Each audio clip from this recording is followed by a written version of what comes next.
હવે આગળ વાત કરીશું શાકભાજીના ભાવ વધારાની।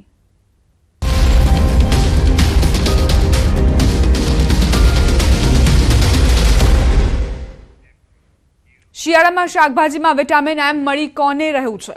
આ સવાલ એટલા માટે ઉદ્ભવે છે કારણ કે ખેડૂતો 3 થી 4 મહિના સુધી તનતોડ મહેનત કરી શાકભાજીનું વાવેતર કરતા હોય છે અને જ્યારે શાકભાજીને તે જથ્થાબંધ બજારમાં વેચે છે ત્યારે ખેડૂતોને મજાક સમાન ભાવ મળે છે। નજીવા ભાવે ખેડૂતોની શાકભાજી ખરીદાય છે। ખેડૂતો દિલ પર પથ્થર મૂકી તે શાકભાજી નજીવા ભાવે વેચી પણ દેતા હોય છે। બીજી તરફ એ જ શાકભાજીના છૂટક બજારમાં ભાવ આસમાને બોલતા હોય છે।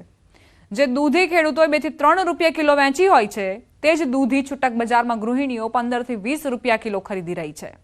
રીંગણા જથ્થાબંધ બજારમાં 8 થી 10 રૂપિયા કિલો વેચાય છે તો છૂટક બજારમાં 30 થી 40 રૂપિયા કિલો વેચાય છે। કોબી 18 રૂપિયાથી 20 રૂપિયા કિલો જથ્થાબંધ બજારમાં વેચાય છે તો છૂટક બજારમાં 40 થી 50 રૂપિયા કિલો વેચાય છે। સવાલ એ થાય છે કે શાકભાજીના બજારમાં વિટામિન એમ મળી કોને રહ્યું છે?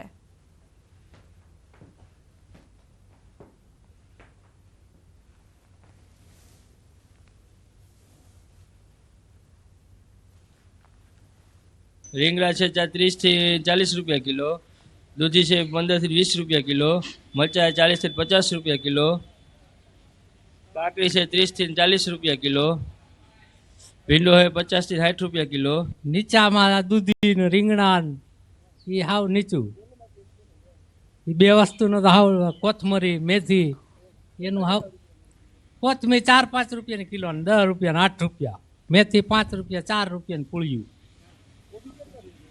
કોબી 18 રૂપિયા 20 રૂપિયા કિલો। ખેડૂને જો દૂધી હાવ મફતમાં 40 રૂપિયાનું જબલું કોઈ ધણી નથી અત્યારે। 2 રૂપિયાની કિલો, 3 રૂપિયાની કિલો। હા, બીજું શાકભાજી ફુલાવરના તો ભાવ 150 થી 200 રૂપિયા ભારીના હે, કિલોના 20 રૂપિયા। તો ખેડૂને શું હાથમાં આવે? કાંઈ ન આવે હાથમાં। ખેડૂને તો 10 પાણ પાય ને ત્યારે એક ફુલાવાનો દડો થાય ભાઈ। 30 થી 40 લગીના ભાવ છે, ટમેટાના 50 થી 60 સુધી છે, પછી કોબી 30 થી 40 છે। શાકભાજીની બજારમાં ખેડૂતો નજીવા ભાવે પોતાનું શાકભાજી વેચી રહ્યા છે। જથ્થાબંધમાં જે શાકભાજી છે તે ચોકલેટના ભાવે વેચાતું હોય છે, તે જ શાકભાજી છૂટક બજારમાં મોંઘા ભાવે લોકો ખરીદવા માટે મજબૂર બનતા હોય છે। જે રીતના દૂધી છે તે 2 થી 3 રૂપિયા કિલો જે વેચાતી હોય છે જથ્થાબંધ બજારમાં, જો કે આ જ દૂધી જ્યારે છૂટક બજારમાં પહોંચતી હોય છે, છૂટક બજારમાં વેપારીઓ વેચતા હોય છે ત્યારે 15 થી 20 રૂપિયા કિલો વેચતા હોય છે। જ્યારે ડુંગળીની વાત કરવામાં આવે તો ડુંગળી સહિતના શાકભાજીના ભાવમાં પણ વધારો જોવા મળે છે। સાથે જ રીંગણા છે તે 8 થી 10 રૂપિયા કિલો જે જથ્થાબંધ બજારમાં વેચાતા હોય છે, પરંતુ જ્યારે છૂટક બજારમાં એ જ રીંગણા પહોંચતા હોય છે ત્યારે 25 થી 30 રૂપિયા કિલો પહોંચી જતા હોય છે। આ ઉપરાંત ફ્લાવર છે તે ફ્લાવર પણ 5 થી 7 રૂપિયા જે છે 1 કિલો વેચાતું હોય છે, પરંતુ જ્યારે આ જ ફ્લાવર જ્યારે છૂટક બજારમાં જે વેચાતું હોય છે ત્યારે લોકો તેમના મોંઘા ભાવ દઈને ખરીદવા માટે મજબૂર બનતા હોય છે। એક તરફ ખેડૂતોનું કહેવું છે કે અત્યારે શિયાળાની સિઝન શરૂ થઈ ગઈ છે, ભાવ ઘટી રહ્યા છે, જોકે આ ભાવ ઘટાડોનો લાભ સીધો ગ્રાહકોને મળવો જોઈએ, પરંતુ ક્યાંક ને ક્યાંક ગ્રાહકોને નથી મળી રહ્યો। ત્યારે અહીંયા સૌથી મોટો સવાલ એ ઊભો થાય છે કે શાકભાજીમાંથી વિટામિન એમ સૌથી વધુ કોણ મેળવી રહ્યું છે? હાર્દિક જોશી, ન્યૂઝ 18 ગુજરાતી, રાજકોટ। મહત્વપૂર્ણ સમાચાર, પેન્શન ધારકો માટે રાહતના સમાચાર। ઘરે બેઠા જીવન પ્રમાણપત્ર મેળવી શકાશે। ડિજિટલ લાઈફ સર્ટિફિકેટ મેળવી શકાશે।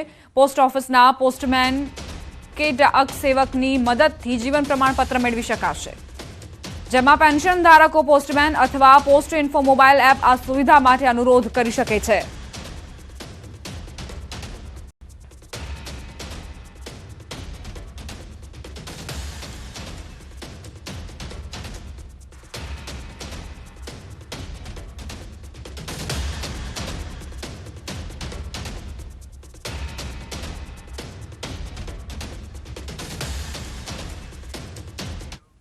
મહત્વપૂર્ણ સમાચાર, જયંતિ સરદારાની પ્રતિક્રિયા આવી રહી છે, સાંભળીશું।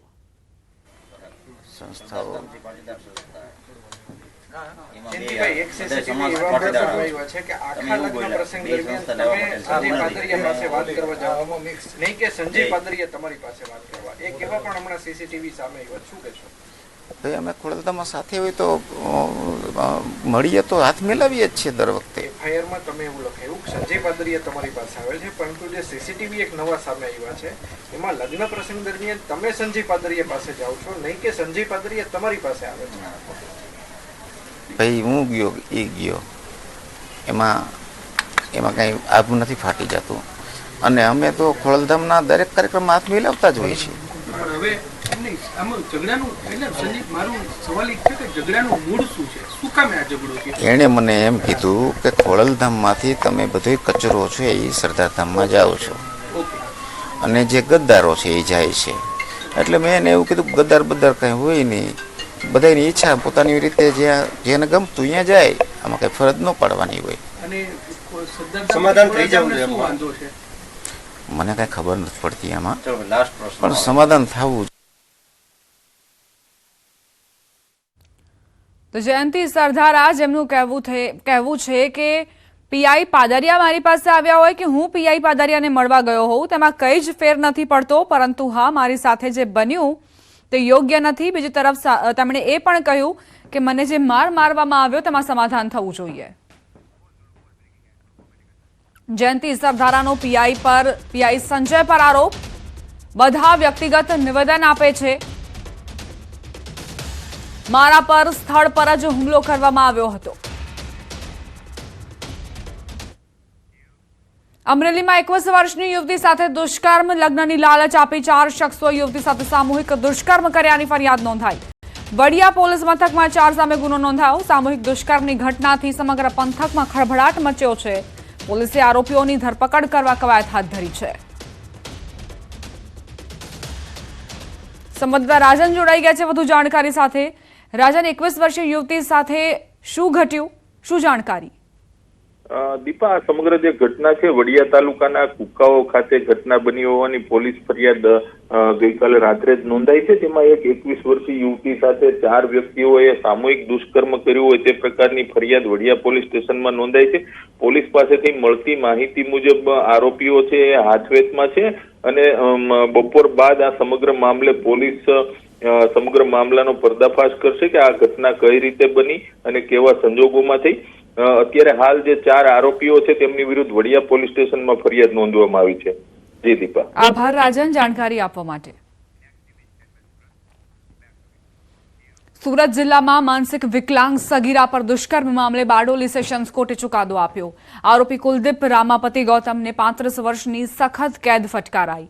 સુરતના 5મા એડિશનલ જજ આરપી મોગેરાએ ઐતિહાસિક ચુકાદો સંભળાવ્યો.